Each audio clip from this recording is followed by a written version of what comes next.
प्रभु तेरी वाणी जीवन की रोटी, नैनों की ज्योति अंधेरा मिटाती।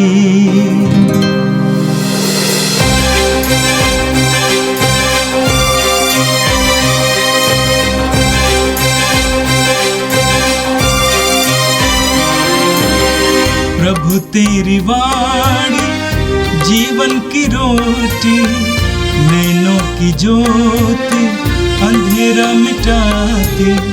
प्रभु तेरी वाणी जीवन की रोटी, नैनों की ज्योति अंधेरा मिटाती। वाणी वाणी वाणी वाणी वाणी पवित्र है, शाश्वत है, जीवन का मन्ना है। 19 मई शुक्रवार। पहला पाठ प्रेरित चरित अध्याय 18 पद संख्या 9 से 18। इस शहर में बहुत से लोग मेरे अपने हैं। प्रभु ने कुरिन्थ में किसी रात को दर्शन देकर पौलुस से यह कहा, डरो मत, बल्कि बोलते जाओ और चुप मत रहो। मैं तुम्हारे साथ हूँ। कोई भी तुम पर हाथ डालकर तुम्हारी हानि नहीं कर पाएगा, क्योंकि इस नगर में बहुत से लोग मेरे अपने हैं। पौलुस लोगों को ईश्वर के वचन की शिक्षा देते हुए 1.5 बरस वहाँ रहा। जिस समय गलीलियों अखाया का प्रांत पति था, सब यहूदी मिलकर पौलुस को पकड़ने आए और उसे न्यायालय ले जाकर उन्होंने यह कहा, यह व्यक्ति ईश्वर की ऐसी पूजा पद्धति सिखलाता है जो संहिता से भिन्न है।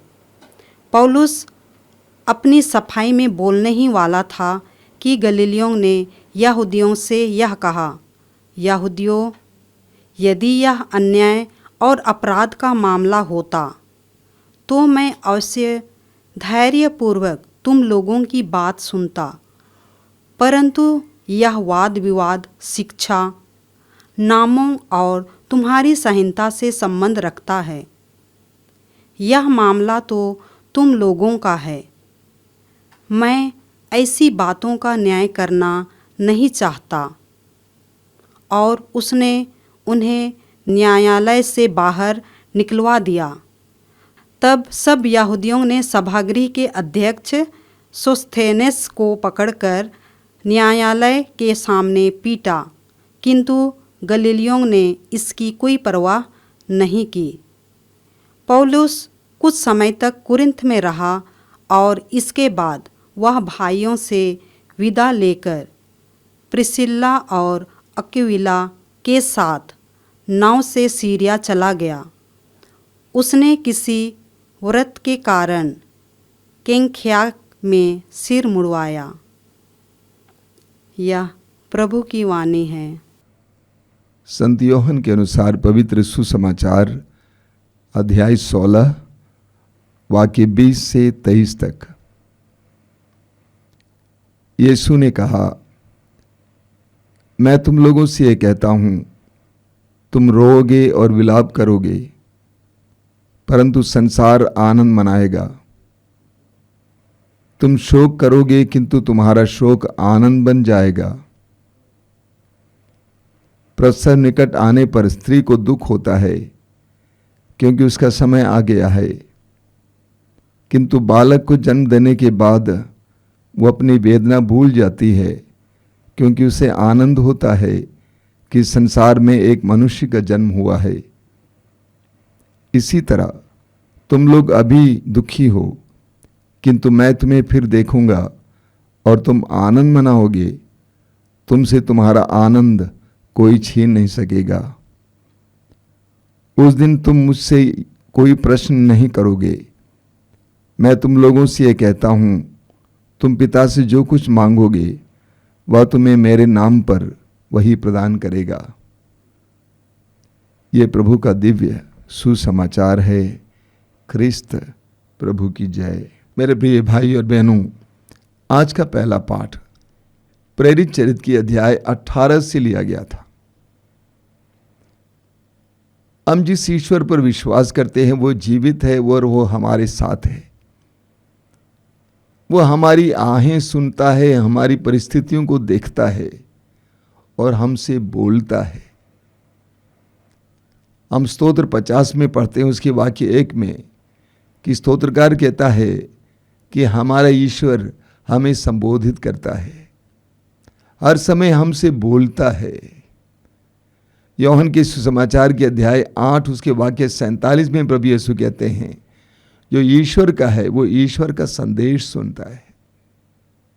आज के पाठ में आपने सुना कि पौलुस कोरिन्थ में सुसमाचार का प्रचार कर रहा था और उस समय वहाँ की जनता यहूदी उसके खिलाफ हो गए। पौलुस से प्रभु ने क्या कहा? प्रभु ने किसी रात को दर्शन देकर पौलुस से यह कहा, डरो मत, बल्कि बोलते जाओ और चुप मत रहो। मैं तुम्हारे साथ हूं, कोई भी तुम पर हाथ डालकर तुम्हारी हानि नहीं कर पाएगा, क्योंकि इस नगर में बहुत से लोग मेरे अपने हैं। यूहन्ना के समाचार की अध्याय 10 वाक्य 27 में प्रभु यीशु कहते हैं, मेरी भेड़ें मेरी आवाज पहचानती है। मेरी भेड़ें मेरी आवाज पहचानती है, मेरी आवाज सुनती है। पौलुस ने प्रभु की आवाज सुना और वो आवाज सांत्वना भरी आवाज थी, डरो मत, बल्कि बोलते जाओ और चुप मत रहो। मैं तुम्हारे साथ हूं, कोई भी तुम पर हाथ डालकर तुम्हारी हानि नहीं कर पाएगा, क्योंकि इस नगर में बहुत से लोग मेरे अपने हैं। प्रभु ने पौलुस को सांत्वना दी, प्रोत्साहित किया, कहा कि आगे बढ़ो, मैं तुम्हारे साथ हूं। जब हम भी प्रभु की आवाज को सुनने लगेंगे, हमें भी इसी तरह की प्रोत्साहन की बातें मिलेंगी, सांत्वना की बातें मिलेंगी।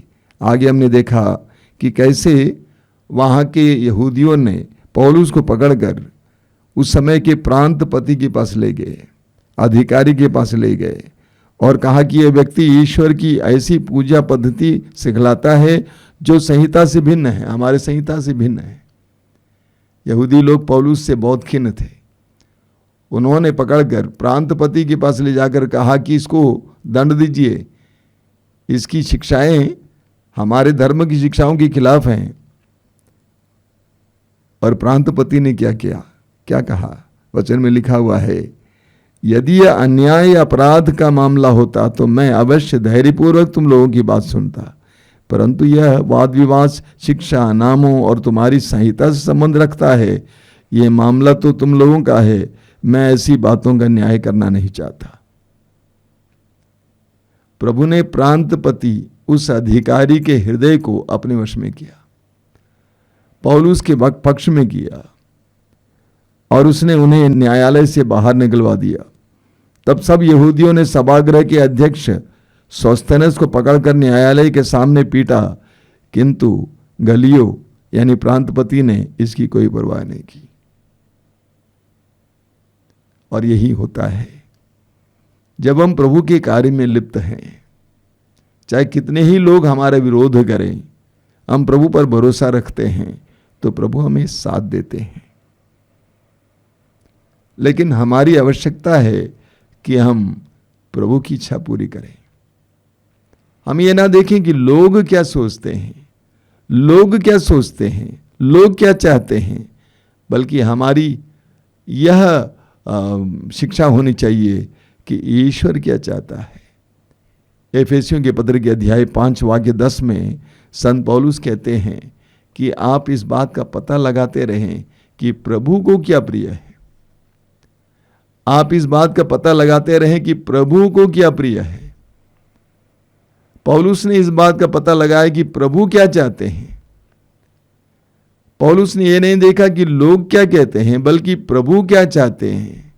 और पौलुस बेधड़क सुसमाचार की घोषणा में आगे बढ़े।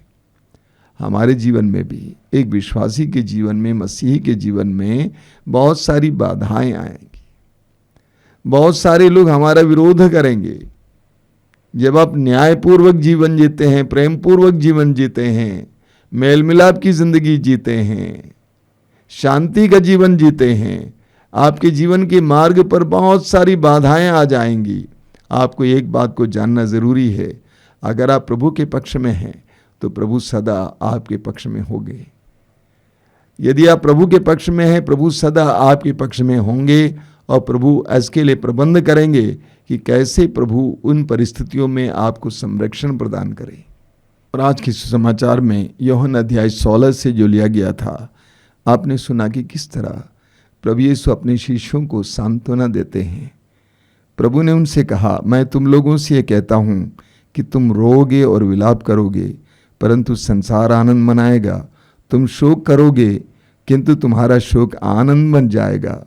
प्रसव निकट आने पर स्त्री को दुख होता है, क्योंकि उसका समय आ गया है, किंतु बालक को जन्म देने के बाद वो अपनी वेदना भूल जाती है, क्योंकि उससे आनंद होता है कि संसार में एक मनुष्य का जन्म हुआ है। इसी तरह तुम लोग अभी दुखी हो, किंतु मैं तुम्हें फिर देखूंगा और तुम आनंद मनाओगे। तुमसे तुम्हारा आनंद कोई छीन नहीं सकेगा। मेरे प्रिय भाई और बहनों, एक विश्वासी का आनंद, एक मसीही का आनंद संसार का आनंद नहीं है। संसार के लोगों का आनंद सांसारिक चीजों पर निर्भर है, परिस्थितियों पर निर्भर है, लोगों पर निर्भर है, उपलब्धियों पर निर्भर है। लेकिन एक विश्वासी का आनंद, एक मसीही का आनंद प्रभु पर निर्भर है। प्रभु उसके आनंद का स्रोत है। माता मरियम ने कहा, मेरी आत्मा प्रभु का गुणगान करती है, मेरा मन अपने मुक्तिदाता ईश्वर में आनंद मनाता है। मेरा मन अपने मुक्तिदाता ईश्वर में आनंद मनाता है। एक विश्वासी, एक मसीही ऐसे आनंद को अनुभव करता है जो अंदर है, जो बाहर से अंदर की ओर नहीं आता है, बल्कि अंदर से बाहर की ओर जाता है, और उसके आनंद को कोई छीन नहीं सकता। प्रभु कहते हैं, आपका आंतरिक आनंद कोई छीन नहीं सकता है। लेकिन जब आपका आनंद जैसे सांसारिक लोगों का होता है, बाह्य बातों और चीजों, परिस्थितियों, लोगों पर, उपलब्धियों पर निर्भर है, तो कोई भी छीन सकता है। आप फिर दुखी हो जाएंगे। इतना ही नहीं, एक विश्वासी के दुख का अर्थ होता है, एक उद्देश्य होता है। कितना सुंदर उदाहरण प्रभु ने आज दिया है। प्रभु ने कहा, जिस तरह एक प्रसव पीड़ित नारी के अंदर पीड़ा होती है, लेकिन बच्चे की आवाज सुनते ही उसकी पीड़ा वो भूल जाती है। एक विश्वासी या एक मसीही का दुख इसी प्रकार होता है। हमारे दुख का एक अर्थ होता है, एक उद्देश्य होता है। उसके द्वारा प्रभु हमारे जीवन में और दूसरों के जीवन में बड़ा कार्य करना चाहता है। इसीलिए दुख के समय हम विश्वासियों को हारना नहीं चाहिए, टूटना नहीं चाहिए। इस बात का ख्याल करना चाहिए, इस दुख के पीछे महिमा छाई हुई है, छिपी हुई है। यीशु के दुख भोग के बाद वे गाड़े गए, उसके बाद वे पुनर्जीवित हुए। जैसा कि कहा जाता है, no Christ without cross and no Christian without suffering, यानी बिना क्रूस का क्रिस्त नहीं, बिना दुख का कोई मसीही नहीं, और बिना क्रूस का पुनरुत्थान भी नहीं। एक मसीही को हर समय ये याद करना है कि मेरे दुख का एक अर्थ है, एक अंत है, एक उद्देश्य है, और वो उद्देश्य शीघ्र ही हमारे सामने प्रकट हो जाएगा। उस दुख के द्वारा हमें महिमा का एहसास होगा। आगे प्रभु कहते हैं कि तुम पिता से जो कुछ मांगोगे वह तुम्हें मेरे नाम पर वही प्रदान करेगा। अपने शिष्यों को प्रभु सांत्वना देते हैं, प्रोत्साहित करते हैं, पिता से मांगो। तुम्हारे जीवन के दुख और पीड़ाओं के अवसरों में पिता से मांगो और वो तुम्हें देगा, मेरे नाम पर देगा। इसलिए कि तुम मेरे नाम पर दुख भोग रहे हो, मेरा पिता तुम्हें मेरे नाम पर देगा। आज के दोनों पाठ हमारे लिए सांत्वना का संदेश लाते हैं। हम विश्वासियों को, मसीहों को याद दिलाते हैं कि दुख के समय टूटना नहीं है, निराश नहीं होना है, उदास नहीं होना है, बल्कि पूरी तरह से प्रभु पर निर्भर रहना है। और प्रभु हमें हमारे दुखों को आनंद में परिवर्तित करेंगे। आइए हम प्रार्थना करें। प्रभु यीशु, धन्यवाद देते हैं आज के पाठों के लिए, प्रोत्साहन के शब्दों के लिए, सांत्वना के शब्दों के लिए। हमें तेरी आवाज़ को सुनने की कृपा दीजिए। दुख के समय, पीड़ा के समय, विरोध के समय, विद्रोह के समय तेरी आवाज़ को सुनने की कृपा दीजिए। यह विश्वास करने की कृपा दीजिए कि तू जीवित ईश्वर है, जीवित प्रभु है। तू हमें सहारा देगा, साथ देगा। तू हमें कभी भी छोड़ नहीं सकता है। ए प्रभु यीशु, वचनों को सुनने वाले मेरे भाई बहनों को आशीर्वाद देना। आज का संपूर्ण दिन उनके लिए तेरी कृपा का एहसास हो, उन्हें तेरा संरक्षण मिले। हमारी प्रार्थना को ग्रहण कर। आमीन। प्रभु तेरी वाणी जीवन की रोटी, नैनों की ज्योति अंधेरा मिटाती। वाणी वाणी वाणी वाणी वाणी पवित्र है, शाश्वत है, जीवन का मन्ना है।